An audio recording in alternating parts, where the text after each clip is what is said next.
پروردگار عالم نے کائنات میں ہر شے کو ایک مقصد اور ہدف کے تحت بنایا ہے، اور اس کائنات میں سب سے بڑا ہدف جو خدا نے کسی وجود کو دیا وہ وجود انسان تھا۔ شہد کی مکھی ہے، خدا نے اسے ایک ہدف دیا اور قرآن میں بتایا بھی کہ اس کا مقصد تھا کہ یہ شہد بنائے۔ اسے آپ ہدایت بھی بول سکتے ہیں کہ خدا نے ہر جانور کو، ہر پودے کو، بادلوں کو، ہواؤں کو، سورج کی روشنی کو ہدایت دی کہ اس نے پیدا ہونا ہے اور اپنے پیدا ہونے کے مقصد کو پورا کرنا ہے۔ سورج کا کام ہے آپ کو روشنی دے، بادلوں کا کام ہے کہ بارش برسائیں، سمندر کا ایک اپنا کام ہے، شہد کی مکھی کا کام ہے کہ شہد بنائے، اور جس کو جو مقصد دیا وہ اللہ کی مخلوق اپنے مقصد کو پورا کر رہی ہے۔ یہاں پہ جہاں فقدان مقصد کہیں کسی خلقت خدا میں نظر آتا ہے وہ وجود انسان ہے۔ انسان اپنے مقصد کو پورا نہیں کرتا، اس کا ایک سبب ہے۔ وہ سبب یہ ہے کہ خدا نے انسان کو مختار بنایا، اسے ہاں کہنے کا بھی حق دیا گیا، اسے نہ کہنے کا بھی حق دیا گیا۔ اب کہا اگر اپنے اختیار کے ساتھ یہ انسان اس ہدف کو پورا کرتا ہے تو اس کے نتیجے میں اسے جنت دیتا ہوں، اور اسی اختیار کے نتیجے میں اگر یہ اللہ کی اطاعت نہیں کرتا تو اس کے بدلے میں اسے جہنم دی جاتی ہے۔ تو گویا جہنم کو بھی یہ خود انتخاب کرتا ہے، جنت کو بھی یہ خود انتخاب کرتا ہے۔ تو خلقت انسان کی ابتدا میں ہی آپ کو نافرمانی نظر آتی ہے، جسے اب ترک اولا بولتے ہیں، کہ حضرت آدم نے اس درخت کی طرف بڑھے جس کی طرف پروردگار عالم نے منع کیا تھا۔ تو گویا انسان کی ابتدا میں ہی خصلت انسانی کا پتہ چلا کہ انسان پیدا ہوتے ہی رب کی کیا کرتا ہے؟ نافرمانی کرتا ہے۔ لیکن اگر وہ انسان خیر ہے تو وہ اپنی غلطی پہ خدا سے کیا مانگتا ہے؟ معافی مانگتا ہے۔ فتلقى اب آدم من ربہ بکلمات فتاب علیہ انہ هو التواب الرحیم، کہ آدم نے جب اللہ سے توبہ کی تو خدا نے آدم کی توبہ کو کیا کیا؟ قبول کیا۔ مطلب بتانا یہ چاہا کہ تمہارے وجود میں غلطی کی گنجائش ہے لیکن رب کے دربار میں معافی کی بھی گنجائش ہے، کیونکہ میں نے تجھے اختیار دیا، اسی اختیار کے نتیجے میں تو غلطی کر رہا ہے۔ میں نے تجھے خواہش دی، میں نے تجھے شہوت دی، میں نے تجھے لالچ دی، میں نے یہ سارے جذبات تمہارے وجود میں رکھے۔ غصہ دینے والا میں تھا، the power of anger, the power of شہوت، دا پاور آف امیجنیشن، یہ سب کچھ میں نے تجھے دیا۔ اب کبھی کبھی تو اپنی خواہشات کو فالو کرتے ہوئے پٹڑی سے اتر جاتا ہے، راہ سے پھسل جاتا ہے، لیکن میں نے پھر تمہارے وجود میں ندامت کی چیز بھی رکھی ہے۔ میں نے وجود میں احساس دیا ہے جسے ضمیر بولتے ہیں۔ اگر تو ضمیر کی آواز کو سنتا ہوا نادم ہوتا ہے تو پھر میں بھی ارحم الراحمین ہوں، میں بھی اکرم الاکرمین ہوں۔ تو اگر میری دربار میں آ کے بڑے سے بڑے گناہ کی بھی توبہ کرے، اور عجیب الفاظ معصوم نے فرمایا اگر تمہارے گناہ آسماں کے ستاروں سے بھی زیادہ ہوں، اگر تمہارے گناہ ریت کے ذروں سے بھی زیادہ ہوں، لیکن فرمایا اللہ کی رحمت سے زیادہ نہیں ہو سکتے۔ بارہا روایات ہیں کسی نے معصوم سے کہا کہ مولا میں نے بہت بڑا گناہ کیا ہے، تو معصوم نے کہا کہ تمہارے گناہ خلقت بحر و بر سے زیادہ ہیں؟ کہ جی مولا اس سے بھی بڑا گناہ ہے۔ امام نے فرمایا کیا درختوں کے پتوں سے بھی زیادہ ہیں؟ کہ مولا اس سے بھی بڑے ہیں۔ کہ آسماں کے ستاروں سے بھی بڑے ہیں؟ کہ مولا اس سے بھی بڑے ہیں۔ امام نے فرمایا کیا اس پوری کائنات سے بڑے ہیں؟ کہ جی مولا اس سے بھی بڑے ہیں۔ اس نے کوئی ایسا بدترین گناہ کیا تھا؟ تو پھر آخر میں معصوم نے کہا بس اتنا بتا کیا تمہارا گناہ خدا سے بھی بڑا ہے؟ یہاں خاموش ہو گئے۔ کہ نہیں مولا میرا گناہ اللہ کی ذات سے بڑا نہیں ہے۔ کہ جب اس کی ذات سے بڑا نہیں ہے تو وہ ارحم الراحمین ہے، وہ بڑے سے بڑے گناہ کو بخشنے والا ہے۔ تو پتہ چلا جتنی مخلوق خدا نے بنائی ہے وہ اپنے اعمال میں مجبور ہے، لیکن انسان اپنے عمل میں مختار ہے، مجبور نہیں ہے۔ یہ چاہے تو نیکی کرے، یہ چاہے تو بدی کرے۔ اب نیکی اور بدی کرنے کا منبع کیا ہے؟ سوال یہ ہے کہ میں بدی کرتا کیوں ہوں، میں نیکی کرتا کیوں ہوں؟ تو کئی اوقات انسان بدی کرتا ہے اپنی جہالت کی وجہ سے، تبھی انسان کو پابند بنایا کہ انسان کیا حاصل کرے؟ علم حاصل کرے۔ اب معصوم فرماتے ہیں یہ علم حاصل تب کرے گا جب انسان اپنی معرفت حاصل کرے گا، کیونکہ اگر مجھے اپنی ہی معرفت نہیں، آج دنیا میں جو آپ گمراہی دیکھ رہے ہیں اس کا سبب یہ ہے کہ انسان نے اپنے وجود کو پہچانا نہیں ہے۔ کہ میں نے کہا کہ آپ کسی انگریز سے پوچھیں کہ the definition of human کیا ہے، انسان کسے کہتے ہیں، تو وہ ڈیفائن اس طرح کرتا ہے کہ انسان جسٹ اے باڈی ہے، انسان صرف بدن ہے۔ اور جب میں نے اپنی تعریف وجودی ہے کہ میں صرف بدن ہوں تو میں صبح سے شام تک کس کے لیے محنت کروں گا؟ بدن کے لیے محنت کروں گا۔ صبح سے شام تک کس کے لیے زحمت کروں گا؟ بدن کے لیے زحمت کروں گا۔ تبھی امیر المومنین فرماتے ہیں العلم علمان، علم دو طرح کے ہیں، علم الادیان و علم الابدان۔ فرما کائنات میں دو علوم کے علاوہ کوئی علم نہیں ہے۔ کہ مولا کون سے علم ہے؟ کہا یا علم ریلیٹڈ ہے باڈی سے یا علم ریلیٹڈ ہے دین سے۔ اب آپ ڈاکٹر بنتے ہیں، یہ علم کس سے ریلیٹڈ ہے؟ باڈی سے۔ آپ انجینئرنگ پڑھتے ہیں، آپ نے کیا بنانا ہے؟ گھر بنانے ہیں، گھر میں کون رہے گا؟ بدن رہے گا۔ آپ گاڑی بناتے ہو، کون چلائے گا؟ بدن چلائے گا۔ آپ کپڑے کی انڈسٹری لگاتے ہو، یہ کون پہنے گا؟ بدن پہنے گا۔ آپ مسجد بناتے ہو، کس کے لیے بناتے ہو؟ بدن آئے گا۔ آپ قالین پہ بیٹھتے ہو، کون بیٹھے گا؟ بدن بیٹھے گا۔ جو جتنے بھی علوم کو آپ دیکھتے جاؤ گے وہ کس سے ریلیٹڈ ہوتے ہیں؟ ان دا اینڈ باڈی سے ریلیٹڈ ہوتے ہیں۔ تو فرمایا العلم علمان، یا علم ریلیٹڈ ہے باڈی سے یا علم ریلیٹڈ ہے دین سے۔ اب دین کا علم ہے روح کے لیے، باڈی کا علم ہے بدن کے لیے۔ اور آج دنیا جتنا علوم حاصل کر رہی ہے وہ کس کا علم حاصل کر رہی ہے؟ بدن کا علم حاصل کر رہی ہے۔ لیکن روح کے علم سے دنیا کیا ہے؟ غافل ہے۔ بدن لمیٹڈ ہے، روح انلمیٹڈ ہے۔ بدن محدود ہے، روح لامحدود ہے۔ تو میں نے زیادہ زحمت کس کے لیے کرنی چاہیے؟ روح کے لیے کرنی چاہیے۔ لیکن میری زیادہ توجہ کس کے لیے ہے؟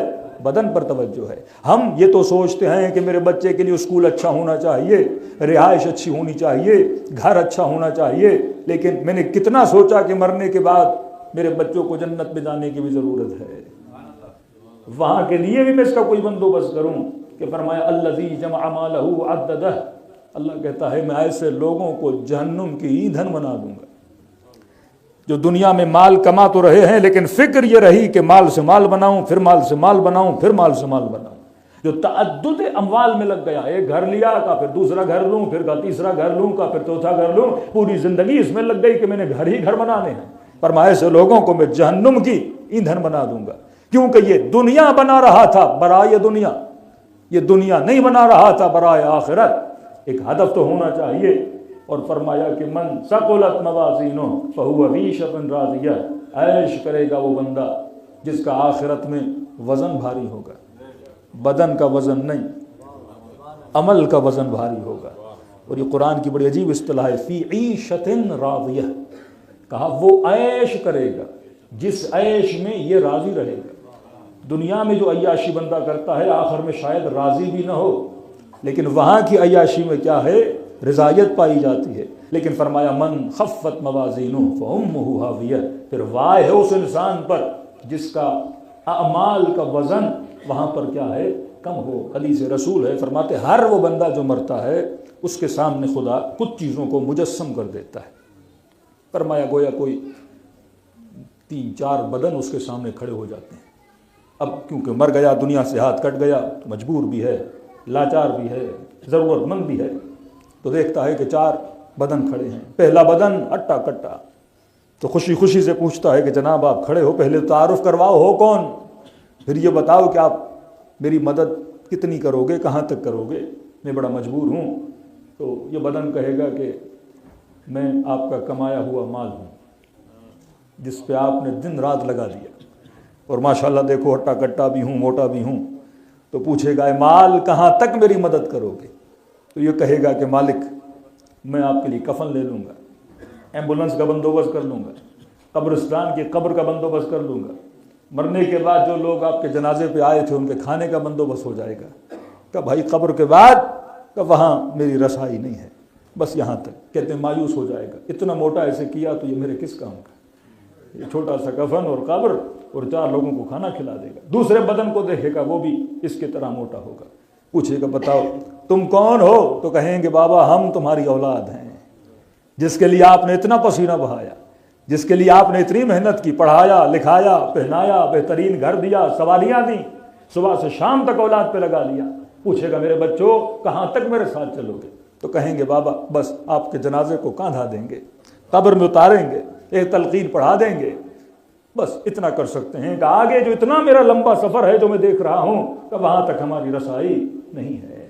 کہتے تیسرے بدن پہ نگاہ پڑے گی جو بالکل کمزور ہوگا، نحیف ہوگا، کہ گویا 4 قدم چلے تو زمین پہ گر جائے، تو کہے گا میں دونوں سے مایوس ہو گیا ہوں، جو اتنے موٹے تھے میرے کام نہیں آئے، تو اس سے کیا پوچھوں؟ لیکن کہتا ہے پوچھ لوں یہ ہے کون، پوچھوں گا تم کون ہو اور کہاں تک میرے ساتھ چلو گے؟ تو یہ تیسرا بدن کہے گا میں قبر میں بھی آپ کے ساتھ ہوں، میں برزخ میں بھی آپ کے ساتھ رہوں گا، جہاں جہاں تک جاؤ گے وہاں تک آپ کے ساتھ رہوں گا، لیکن کروں تو کیا کروں، میں کمزور ہوں، ساتھ تو دینا چاہتا ہوں پر بدن اتنا نہیں ہے، چل نہیں پاؤں گا۔ بڑے تعجب سے پوچھے گا ارے جو یہاں بھی ساتھ ہے، قبر میں بھی ساتھ ہے، برزخ میں بھی ساتھ ہے، اے کاش میں اسے موٹا بنا دیتا، اے کاش میں اسے ہٹا کٹا کر دیتا، لیکن یہ اتنا کمزور ہے۔ پھر فوراً پوچھے گا آپ ہو کون؟ تو آواز آئے گی میں تمہارا عمل ہوں جس پر تو نے ذرہ برابر توجہ نہیں کی تھی۔ یہ قرآن کی فصاحت و بلاغت تھی کہ ہم جب بھی دعا کرتے ہیں تو کہا ربنا آتنا فی الدنیا حسنہ وفی الآخرۃ حسنہ، پہلے آپ نے دنیا مانگی ہے پھر آپ نے آخرت مانگی ہے۔ نہ ہم دہریہ ہیں نہ ہم خانقاہی ہیں کہ ہم تارک دنیا بن جائیں، فرما نہیں، پورے قرآن مجید کا کمال یہ ہے کہ جتنی مرتبہ قرآن میں لفظ دنیا آیا اتنی ہی مرتبہ قرآن میں لفظ آخرت آیا۔ مطلب تم نے اپنی دنیا اور آخرت کو ایکول لے کے چلنا ہے، کیونکہ یہ دنیا ہے جو مزرعۃ الآخرہ ہے۔ کسی نے امیر المومنین سے پوچھا کہ مولا اگر آپ کو آخرت کے 1000 گھنٹے دیے جائیں آپ دنیا کا 1 گھنٹہ دینے کے لیے تیار ہیں؟ مولا فرماتے نہیں، کروڑوں گھنٹے بھی آخرت کے ملیں علی دنیا کا 1 لمحہ دینے کے لیے تیار نہیں۔ عجیب، مولا علی کبھی آپ دنیا کو 3 طلاقیں دے رہے ہیں اور یا ہم کہیں کہ دنیا کا 1 لمحہ آخرت کے ہزاروں گھنٹوں کے بدلے میں نہیں دے رہے۔ امام نے فرمایا ان ہزاروں گھنٹوں کو کیا کروں گا، کیونکہ یہ دنیا کا 1 لمحہ ہے جو آخرت کے کروڑوں لمحوں کو بناتا ہے۔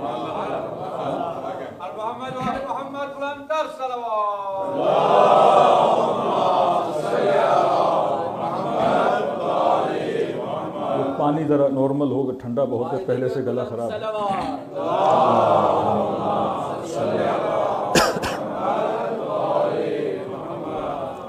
یہ وہ دنیا ہے، سمجھو ایک زمین ہے جس میں اب دانہ کتنا ہوتا ہے، چھوٹا سا ہوتا ہے دانہ، یہ دانہ دنیا ہے۔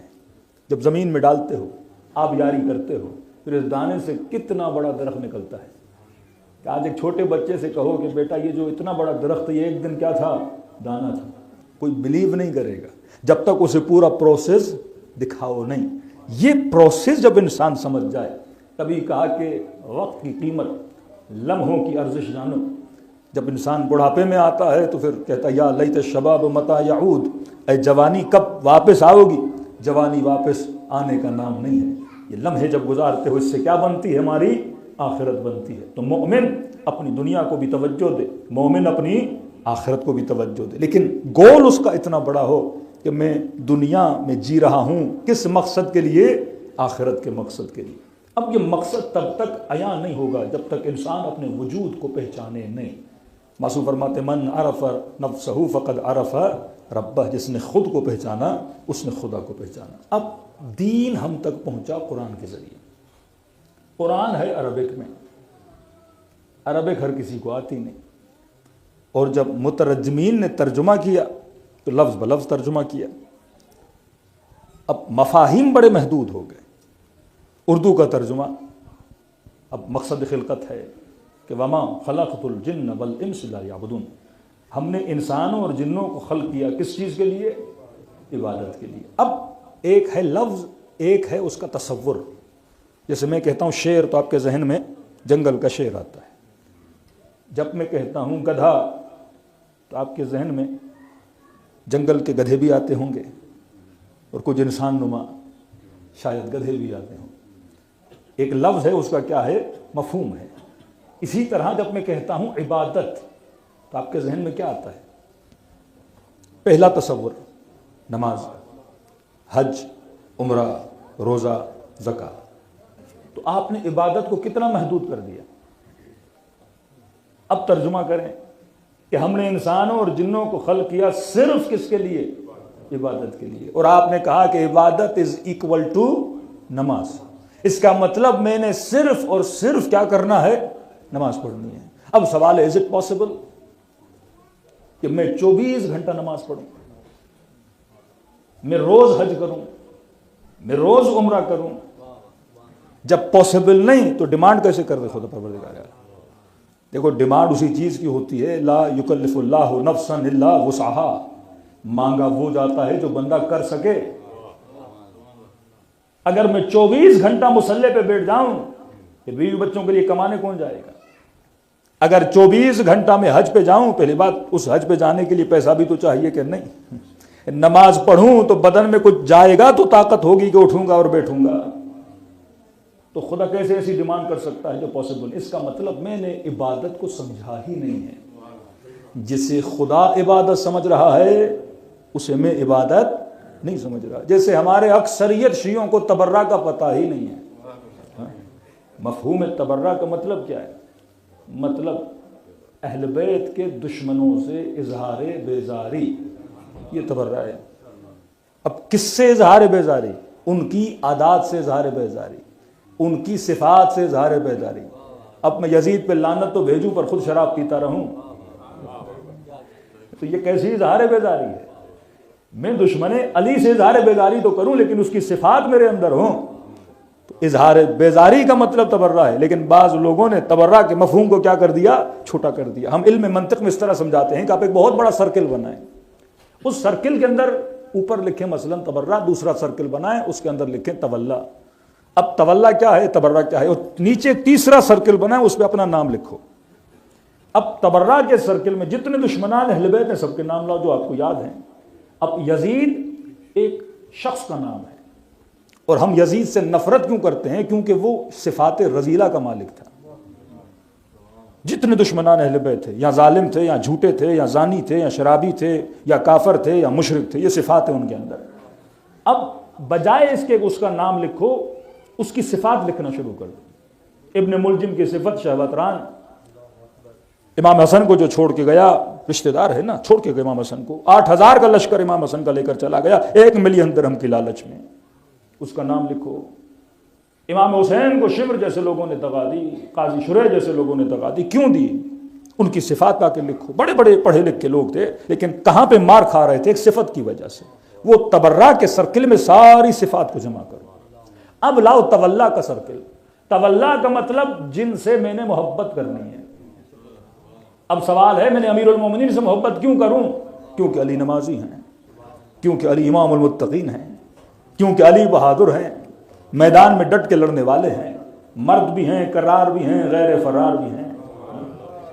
ساری صفات امیر المومنین اس میں جمع کرو. حسین ابن علی صبر کا نماد ہیں، چوتھے امام زین العابدین ہیں، سید الساجدین ہیں، زیادہ سے زیادہ سجدے کرنے والے، عابدوں کی زینت. 5ویں امام باقر العلوم صاحب علوم، 6ٹھے امام سچے، 7ویں امام کاظمین الغیظ اپنے غصے کو پینے والے، 8ویں امام سب سے جلد راضی ہونے والے، 9ویں امام جود و بخشش کا مظہر ہیں.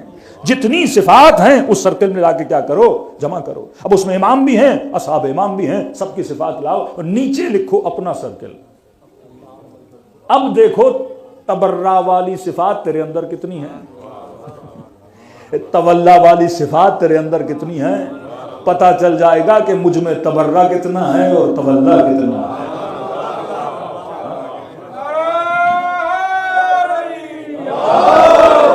میں کئی بار یہ لطیفہ بھی ہے اور کئی مجالس میں سنا چکا ہوں کہ تہران کا لطیفہ ہے. تو عادی مسلمان اور ہوتا ہے، کل بھی کہا تحقیقی مسلمان اور ہوتا ہے. یہاں آپ اپنے بچوں پہ تھوڑا زیادہ کام کر سکتے ہو اور مجبور بھی ہو کیونکہ پاکستان میں بچے سوال ہی نہیں کرتے. یہاں تو چپے چپے پہ آپ سے کیا ہوگا؟ سوال ہوگا. تو تہران کے مولانا، شاید سنا ہوگا آپ نے سوشل میڈیا پہ کئی بار سنا چکا، کہتے محرم کا مہینہ اور تقریباً کوئی 5ویں 6ٹھی محرم مجلس میں پڑھ کے تھک کے ٹوٹ کے مولانا کہتے ہیں گھر آیا تو کیا دیکھا بھائی گھر کا تالا جو ہے پہلے سے ٹوٹا ہوا ہے، اور اندر گیا تو دیکھا کسی چور صاحب نے پورا صفایا کیا ہوا ہے میرے گھر کا، اور ساری چیزیں چوری کر کے صحن میں ایک چادر بچھائی اور اس کے اندر سامان اس نے جمع کیا. اب صحن بڑا تھا، کہتے ہیں اندھیرا تھا. اب میں نے دیکھا چور ہے، بڑی محنت زحمت کر کے اس نے سامان اتنا جمع کیا ہے. اب مولانا کہتے کون سا میرا قیمتی سامان تھا گھر میں. اب تہران کا مطلب کہ چور بھی شیعہ اور مولوی بھی شیعہ. اب سارے شیعہ ہیں. اگر امام بارگاہ میں کسی کا موبائل چوری ہو جائے تو اپنا ہی ہوگا. مسجد سے جوتی چوری ہو جائے کوئی اپنا ہی مسلمان ہوگا. تو اس نے کہا کہ جناب طاہر چور ہے، اپنا ہی کوئی مومن ہوگا، شیعہ ہی ہوگا، ضرورت مند ہوگا، تبھی تو مولوی کے گھر میں چوری کرنے آیا ہے، ورنہ کہیں اور چلا جاتا. تو کہتا میں نے دل میں اسے معاف کر دیا. درخت تھا صحن میں درخت کے پیچھے کھڑا ہو گیا. اب اتنی زحمت کی ہے، لے جانے دو، میرا سامنا ہوگا، کہیں بیچارہ شرمندہ نہ ہو. تو میں نے کہا پروردگارا میں نے اسے معاف کیا، جو اس نے چوری کی لے جانے دو. کہتے سارا سامان، لیکن اس کا حرص اتنا تھا کہ یہ جانے کا نام ہی نہ لے. 2-3 کپ بھی جو بچے تھے کہتا تھا وہ بھی ڈالوں کہ مولوی صاحب آئے تو گھر میں کچھ بھی نہ ملے.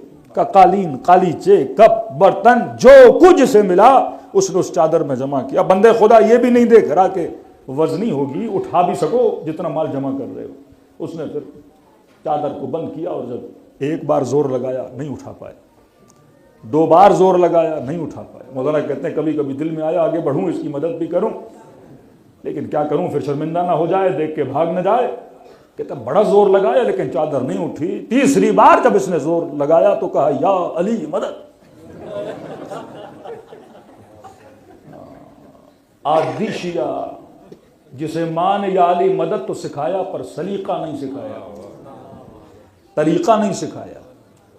ہم تفتان سے جب بائی روڈ جاتے تھے ایران تو جتنے ہمارے یہ برادران اہل سنت بس ڈرائیور ہوتے تھے تو گاڑی بھی چلاتے تھے، نسوار کی نسوار بھی لگاتے تھے اور کبھی چرس بھی پیتے تھے اور گانے کی کیسٹیں بھی چل رہی ہیں اور فوراً بریک لگاتے تھے. بھئی کیا ہوا اچانک کا وقت نماز.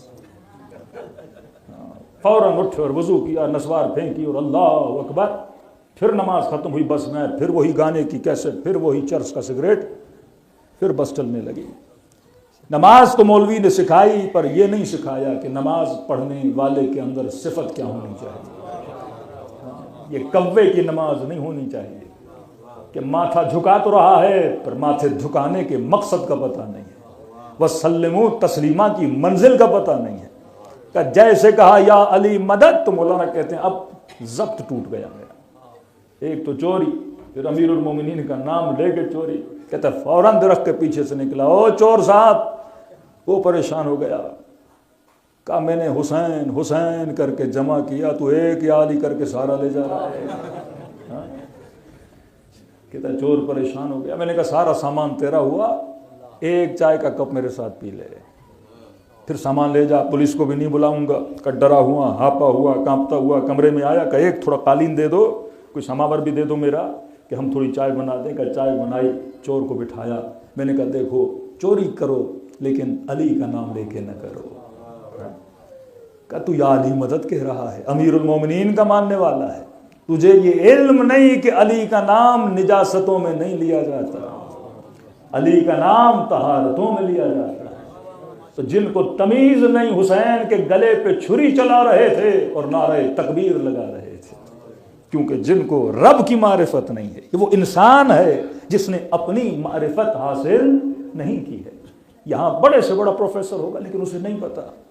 نیشنل جغرافیہ جیسے انہوں نے چینلز کھول لیے، جانوروں پہ ریسرچ کر رہے ہیں، حیوانوں پہ ریسرچ کر رہے ہیں، تتلیوں پہ ریسرچ کر رہے ہیں، لیکن اپنے وجود کو ابھی تک پہچانا نہیں ہے. کہ من عرف نفسہ فقط عرف ربہ. جس نے خود کو پہچانا اس نے خدا کو پہچانا. اب ڈیفینیشن آف ہیومن کیا ہے؟ انسان کی ایک ڈیفینیشن ہے جو حوزہ علمیہ میں کی جاتی ہے، جو کتابوں میں موجود ہے. وہ یہ ہے کہ الانسان حیوان ناطق. انسان ایک ایسا اینیمل ہے، ایک ایسا حیوان ہے جو صاحب نطق ہے، جو بولتا ہے. اچھا ظاہری طور پر یہ صفت بڑی ظاہر ہے، بلی نہیں بولتی، کتا نہیں بولتا، کبوتر نہیں بولتا. بولتا کون ہے؟ انسان بولتا ہے. لیکن جو جدید علماء ہیں انہوں نے اس تعریف کو ریجیکٹ کیا کہ نہیں، بولنا کمال بشر نہیں ہے. کہ ہم بولیں کہ انسان ایک ایسا حیوان ہے جو بولتا ہے، تو بھائی جو گونگے ہیں کیا وہ انسان نہیں؟ بیچارہ پیدائشی گونگا ہے، کیا وہ معرفت حاصل نہیں کر سکتا؟ کیا وہ انسان نہیں ہے؟ کیا اسے یہ مقام انسانیت سے کھو گیا کہ بھائی آپ گونگے ہو تو لہٰذا آپ اس تعریف انسان سے کیا ہو، باہر ہو گئے؟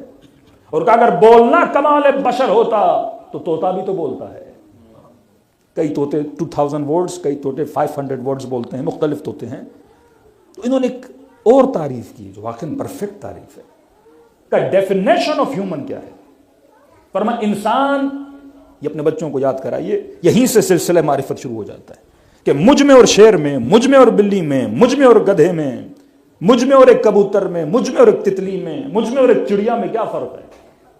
جسم کے اعتبار سے کل بھی عرض کر چکا کہ جانور کا جسم مجھ سے کیا ہے، زیادہ مضبوط ہے. بطور کمال جانور کا جسم مجھ سے زیادہ با کمال ہے. خلق الانسان ضعیفا، دعائے کمیل پڑھو، یا رب ارحم ضعف بدنی و رقت جلدی و دقت عظمی، اے خدا میرے ضعیف بدن کیا فرما، رحم فرما. جسم تو کمال نہیں ہے. اب ڈیفینیشن آف ہیومن فرما انسان ایک ایسا موجود ہے جسے خدا نے لامحدود سیکھنے کی صلاحیت عطا کی. یہ صلاحیت حیوان کے پاس نہیں ہے. حیوان لمیٹڈ سیکھ سکتا ہے، ان لمیٹڈ نہیں سیکھ سکتا. انسان کو اگر خدا جتنی لمبی زندگی دے، یہ اسی زندگی میں ڈاکٹر بھی بن سکتا ہے، انجینئر بھی بن سکتا ہے، آئی ٹی کا اسپیشلسٹ بھی بن سکتا ہے، کیونکہ انسان کے اندر لامحدود سیکھنے کی صلاحیت ہے. لیکن جانور کے اندر یہ صلاحیت نہیں ہے. آپ جانور کو تھوڑا بہت سکھا سکتے ہو لیکن ڈرائیور نہیں بنا سکتے، انجینئر نہیں بنا سکتے، پائلٹ نہیں بنا سکتے، کیونکہ اس کے اندر لمیٹڈ صلاحیت ہے. تبھی پوری دنیا میں یونیورسٹیز کس کے لیے بنائی جاتی ہیں؟ انسان کے لیے. کالج کس کے لیے بنایا جاتا ہے؟ انسان کے لیے. اسکول کس کے لیے بنایا جاتا ہے؟ انسان کے لیے. آدم کس کے لیے بھیجے گئے؟ انسان کے لیے. نوح کس کے لیے بھیجے گئے؟ انسان کے لیے. محمد مصطفیٰ کس کے لیے بھیجے گئے؟ انسان کے لیے. علی مرتضیٰ کس کے لیے بھیجے گئے؟ انسان کے لیے. کیونکہ آپ کے وجود میں صلاحیت ہے کہ آپ لامحدود علم حاصل کر سکتے ہیں. اب خدا اس انسان کی توہین کرتا ہے، بلکہ میں کہوں کہ خدا سورہ جمعہ میں کہے کہ مثل الذین حملوا التوراۃ کمثل الحمار یحمل اسفارا، کہ بعض لوگوں کی مثال ان گدھوں کی طرح ہے کہ آپ گدھے کی پیٹھ پر پورے بیچلر سیمسٹر کی کتابیں رکھ دو، پورے ماسٹر کی سیمسٹرز کی کتابیں رکھ دو، تو گدھا ان کتابوں کو اٹھاتا تو ہے پر کتابوں سے کوئی فائدہ لیتا نہیں ہے. تو یہاں بڑا فرق ہے فکر آئیڈیالوجی آف شیعہ میں اور متاسفانہ آئیڈیالوجی آف اہل سنت میں. اہل سنت کہتے ہیں نہیں، اگر کتابیں گدھے کے اوپر آ گئیں تو گدھا بڑا مقدس ہے. انڈائریکٹ سمجھا رہا ہوں، کتابیں اگر گدھے کے اوپر آ گئیں تو گدھا کیا ہے؟ مقدس ہے. کہ اگر کوئی کسی بڑی شخصیت کے ساتھ بیٹھ گیا تو وہ کیا ہو گیا؟ مقدس ہو گیا. ہم کہتے ہیں کوئی مقدس ترین شخصیت کے ساتھ بھی بیٹھے وہ مقدس نہیں بنتا. مقدس تب بنتا ہے جب اس شخصیت سے علم حاصل کرے. اگر علم حاصل نہ کیا تو پھر کوئی فائدہ ہوا ہی نہیں. ایک آسان مثال دوں، آپ ایک یونیورسٹی میں ایک انسان کا داخلہ کروائیے بیچلر میں، اور جس دن آپ نے اپنے بچے کا داخلہ کروایا اسی دن یونیورسٹی میں گدھے کا بھی داخلہ کروائیں، جا کے صحن میں باندھ دیں یونیورسٹی کے. 4 سال کے بعد جب انسان کا بچہ نکلے گا تو انجینئر بن کے نکلے گا، آئی ٹی اسپیشلسٹ بن کے نکلے گا، لیکن 4 سال کے بعد گدھا ہی رہے گا، کیونکہ اس کے اندر صلاحیت ہی نہیں ہے. اس کو بڑے سے بڑے آیت اللہ کے ساتھ بٹھا دو، گدھا پھر بھی کیا رہتا ہے؟ گدھا رہتا ہے. اب گدھا آیت اللہ کے ساتھ بیٹھ کے گدھا رہے تو عیب نہیں، پر انسان آیت اللہ کے ساتھ رہ کر آخر میں پھر بھی گدھا رہے.